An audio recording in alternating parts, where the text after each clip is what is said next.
Gene, duplicate gene.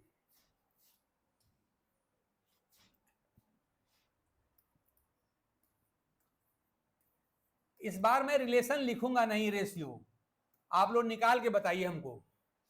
Duplicate gene, देखिए नाम सही लग रहा है।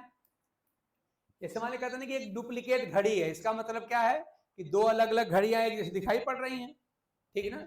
यहां भी क्या है, यहां भी दो डिफरेंट जीन होंगे, लेकिन यहां जो दो जीन होते हैं उन दोनों, देखिए दोनों डिफरेंट जीन हैं, दोनों जीन अलग अलग क्रोमोसोमल लोकस पर हैं, जीन लोसाई उनकी अलग है, लेकिन दोनों का काम सेम है।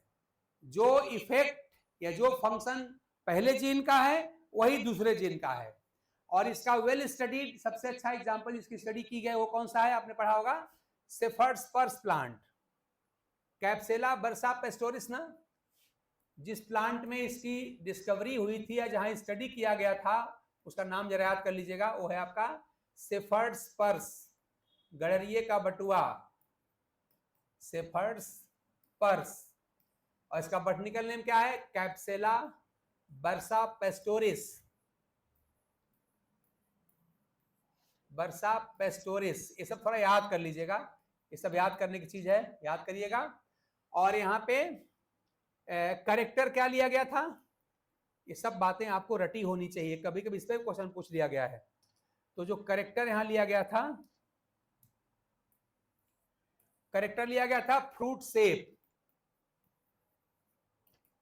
फ्रूट शेप यहां पर लिया गया था। फ्रूट शेप यहां दो तरह का होता है, एक होता है ट्राइएंगुलर, ये सब पॉइंट याद करना पड़ेगा भाई जो हम लिख रहे हैं इस समय, कभी कभी यहां से क्वेश्चन आ जाता है। ट्राइएंगुलर और दूसरा होता है इलांगेटेड। इलांगेटेड दो तरह के यहां पर फ्रूट शेप होते हैं। इसमें ट्राइएंगुलर जो होता है ये डोमिनेंट होता है, ये डोमिनेंट फ्रूट शेप होता है, और इलांगेटेड जो होता है वो रिसेसिव फ्रूट शेप होता है, रिसेसिव।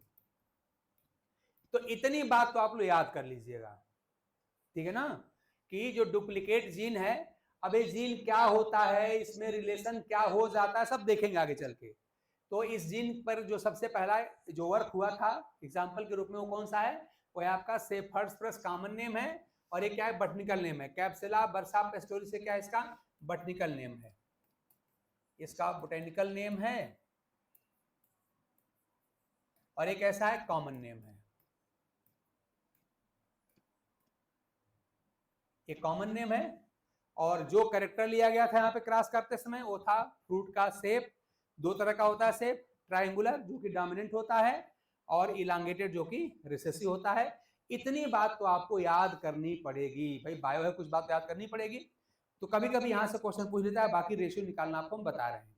अब देखिए यहाँ पे क्या है, यहाँ पे ये है कि दो जीन यहाँ पे इन्वॉल्व हैं, उनको जनरली बुक्स में टी और डी से लिखा रहता है, मैं वही लिख दे रहा हूं। यहां पर जीन टी है, कैपिटल टी। ये टी जो है वो ट्राइएंगुलर फ्रूट शेप देता है, ट्राइएंगुलर फ्रूट शेप देता है। स्मॉल टी रिसेसिव है तो ये इलांगेटेड फ्रूट शेप देता है। कैपिटल डी दूसरा जीन है, ये भी ट्राइएंगुलर फ्रूट शेप देता है, ट्राइंगुलर फ्रूट शेप। और इसका जो रिसेसिव स्मॉल डी है ये भी रिसेसिव है, तो ये भी इलांगेटेड फ्रूट शेप देगा, इलांगेटेड, ठीक ना। अब आप देख रहे हैं दो जीन यहां पर हैं, एक है टी और एक है डी। आप देखिए जैसे इसको, सॉरी,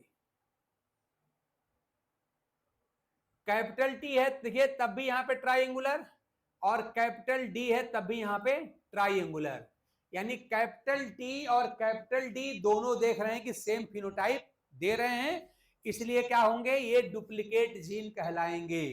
तो क्या समझेंगे, ऐसे दो जीन, ऐसे दो डिफरेंट जीन, या क्वेश्चन देखिए बार बार लिखा गया है, ऐसे दो जीन जो अलग अलग जीन लोसाई पर प्रेजेंट हैं, जीन लोकस पर प्रेजेंट हैं, जिनमें दोनों का फिनोटिपिक इफेक्ट सेम होता है, वही कहलाते हैं डुप्लीकेट जीन। हम इसमें क्या लिख सकते हैं, हम यहां लिख सकते हैं क्या, the two non allelic genes, ये टर्म याद रखिए, यही वर्ड बार बार यूज किया गया है अपने क्वेश्चन में, टू नॉन एलिलिक जीन्स। और साथ में भी मत भूलिएगा, इसका मतलब होता है gene present at separate loci, ये बार बार मैं लिख रहा हूं, gene present at separate locus का फुल फॉर्म आप जानते हैं, प्लूरल उसका लोसाई होता है, सेपरेट लोसाई, एल है loci, two non allelic genes in which each dominant, प्रत्येक जो डोमिनेंट है, dominant produces the same phenotype, प्रत्येक जो डोमिनेंट है वो एक ही प्रकार का फिनोटाइप प्रोड्यूस करता है। Phenotype are called duplicate gene, ये डुप्लीकेट जीन कहलाते हैं। देखिए हमने क्या लिखा है, हमने लिखा है देखिए, टू नॉन एलिलिक जीन्स मतलब gene present at separate loci in which क्या हो रहा है, in which each dominant produces the same phenotypic या phenotype are called duplicate gene. यानी दो ऐसे जीन जो नॉन एलिलिक हैं, अलग अलग क्रोमोसोम लोकस पर प्रेजेंट हैं, लेकिन क्या लिखा है फिर यहाँ पे, ईच, हर कोई, दोनों में से प्रत्येक, each dominant produces the same phenotype, दोनों जो होते हैं सेम ही फिनोटाइप प्रोड्यूस। आपके सामने एग्जांपल भी देखिए, कैपिटल टी आएगा तब भी आप ट्रायंगुलर लिखेंगे, और कैपिटल डी आएगा तब भी आप ट्रायंगुलर लिखेंगे, दोनों एक साथ आएंगे तब भी आप ट्रायंगुलर लिखेंगे, ठीक है ना। यहाँ पे दो जीन है, एक जीन है कैपिटल टी यानी कि टी है, एक जीन आपका डी है, दोनों के डोमिनेंट सेम इफेक्ट दे रहे हैं। देखिए साफ साफ लिखा है, कैपिटल टी आएगा तब भी ट्रायंगुलर शेप रहेगा फ्रूट का, और कैपिटल डी आएगा तब भी वही शेप रहेगा। स्मॉल टी और यहाँ पे स्मॉल डी है ना, ये स्मॉल डी, ये दोनों कैसे हैं, ये रिसेसिव हैं, इलांगेटेड देंगे।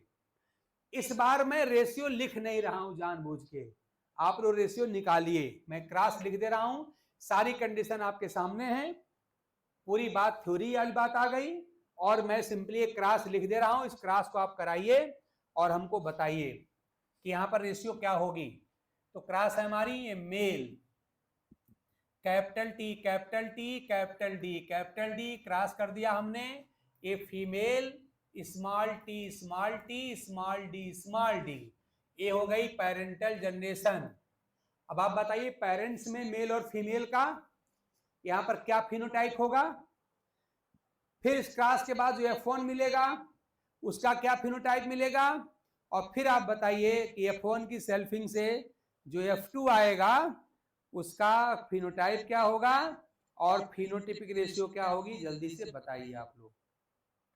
और इस बार में अगर आप लोग नहीं बताएंगे तो अंत में बाद में मैं बताऊंगा कि इसकी रेशियो क्या होगी, जल्दी बताइए। आप लोग बता लेंगे, मैं जानता हूं आप लोग जरूर बता लेंगे, आप लोग अच्छे लोग हैं, आप लोगों का कॉन्फिडेंस लेवल ठीक ठाक हो गया है, सब्जेक्ट भी आप लोगों को आ रहा है, तो आप बता लेंगे, आई होप सो। चलिए जल्दी बताइए, ट्राई करिए, तब तक मैं भी धीरे आगे बढ़ूं। ये क्या करेंगे, पहले गैमेट बनाते हैं ना, पहले बना लीजिए गैमेट, यही तरीका है ना, आप करते रहिए, तब तक मैं भी कर रहा हूं गैमेट। तो इस पेयर का आ जाएगा कैपिटल टी, यहां से आ जाएगा कैपिटल डी, तो आपका मेल गैमेट बन गया। ऐसे ही यहां से आ जाएगा स्मॉल टी, यहां से आ जाएगा स्मॉल डी, ये फीमेल गैमेट बन गया। इन दोनों गैमेट को मिला के F1 पा जाइए, तो कैपिटल टी स्मॉल टी और कैपिटल डी स्मॉल डी, ये मिल गया आपका F1 जनरेशन। और F1 में आप साफ साफ देख रहे हैं कि कैपिटल टी भी है कैपिटल डी भी है, तो कैसा होगा, ये आपका ट्राइंगुलर ही होगा, ये होगा आपका ट्राई एंगुलर। इस मेल को भी आपने क्या लिखना है, ये भी आपका ट्राई एंगुलर ही है, क्योंकि आप देख रहे हैं टी भी है डी भी है। और ये कैसा होगा, फीमेल कैसी होगी, ये होगी इलांगेटेड। सारा इंफॉर्मेशन मैं पहले आपको दे चुका हूं। अब क्या तरीका है, सेल्फिंग करेंगे, और सेल्फिंग का सबसे आसान और ट्रिकी तरीका मैं आपको बता चुका हूं। क्या करेंगे, सिंपली आप इसी F1 जनरेशन का जो प्लांट है उसका बना दीजिए गैमेट, और वहीं से आपको सब मिल जाता है। हम लोग बार बार कर चुके हैं, करिए, दोबारा कर लेते हैं। क्या बनेगा, एक बनेगा कैपिटल टी कैपिटल डी, दूसरा आपका हो जाएगा कैपिटल टी स्मॉल डी, तीसरा हो जाएगा स्मॉल टी कैपिटल डी, और चौथा हो जाएगा आपका स्मॉल टी स्मॉल डी। यही होगा ना, बन जाएगा। इसको देख के हम क्या लिख सकते हैं, अब हम लिख सकते हैं इसका फिनोटाइप। ठीक, अगर आपको रिलेशन बिल्कुल क्लियर है तो आराम से लिख सकते हैं। क्या, देखिए हम लोग क्या पढ़ रहे हैं कि टी और डी आपस में क्या है, डुप्लीकेट जीन है, दोनों का प्रभाव एक ही जैसा है। कैपिटल टी आएगा तब भी ट्रायंगुलर सीड से सारी फ्रूट शेप होगा, कैपिटल डी आएगा तब भी वही होगा, दोनों आएंगे तब भी वही। यहाँ दोनों ही हैं, यहाँ कैसा हो जाएगा, यहाँ पर आपका हो जाएगा ट्राइंगुलर फ्रूट शेप है। ध्यान दीजिएगा, मैं पहले बता चुका हूँ, ट्राइंगुलर फ्रूट शेप। यहाँ कैसा, देखिए कैपिटल टी है, सॉरी कैपिटल टी है, और कैपिटल टी का काम क्या है, ट्रायंगुलर फ्रूट शेप देना। यहाँ पर आपका हो जाएगा ट्राइंगुलर, ये भी आपका ट्रायंगुलर हो जाएगा। यहाँ देखिए टी है लेकिन डी तो ही है, तो डी का भी तो ही काम का है ट्रायंगुलर देना, ये भी आपको ट्रायंगुलर ही देगा फ्रूट शेप। लेकिन देख रहे हैं यहाँ पर ना तो कैपिटल टी है ना कैपिटल डी है, इसलिए यहाँ पर कैसा होगा, रिसेसिव आएगा। और ये कैसा होता है, ये होता है इलोंगेटेड, ये हो जाएगा इलोंगेटेड। ठीक, अब नंबर निकाल लीजिए, नंबर निकालने आपको आता ही है। हर कैपिटल लेटर मतलब डोमिनेंट एलील की वैल्यू होती है 3, रिसेसिव की वैल्यू होती है 1, उनका आपस में मल्टीप्लाई कर दिया जाता है। यहाँ देखिए कैपिटल टी दोनों ही डोमिनेंट, क्या लिखा जाएगा, यहाँ हो जाएगा 3 into 3 यानी कि 9, यानी ये ट्राइंगुलर आपका 9 होगा। ये कैसा होगा, देख कैपिटल टी मतलब 3 इंटू स्मॉल डी मतलब 1, कितना आ जाएगा 3, ये ट्राइंगुलर आपका 3 हो जाएगा। ये कैसा होगा, स्मॉल टी मतलब 1 इंटू कैपिटल टी मतलब 3, ये भी कितना हो जाएगा 3 हो जाएगा। और यहाँ देखिए दोनों ही स्मॉल हैं, तो स्मॉल की वैल्यू आप जानते हैं 1 होती है, तो 1 इंटू 1 कितना हो गया 1। ठीक, अब आपके सामने सारी कहानी आ गई। ट्राइंगुलर कितने हैं काउंट कर लीजिए, इलांगेटेड कितने हैं काउंट कर लीजिए, और यहाँ रेशियो लिख लीजिए। तो इस तरह से ट्राइंगुलर इज टू इलांगेटेड कितना हो गया, ट्राइंगुलर गिनिए 9 + 3 अब +3 कितना हुआ, 9 + 3 12 अब +3 15, एंड ट्राइंगुलर आपका हो गया 15, रेशियो इलांगेटेड कितना है 1 हो गया।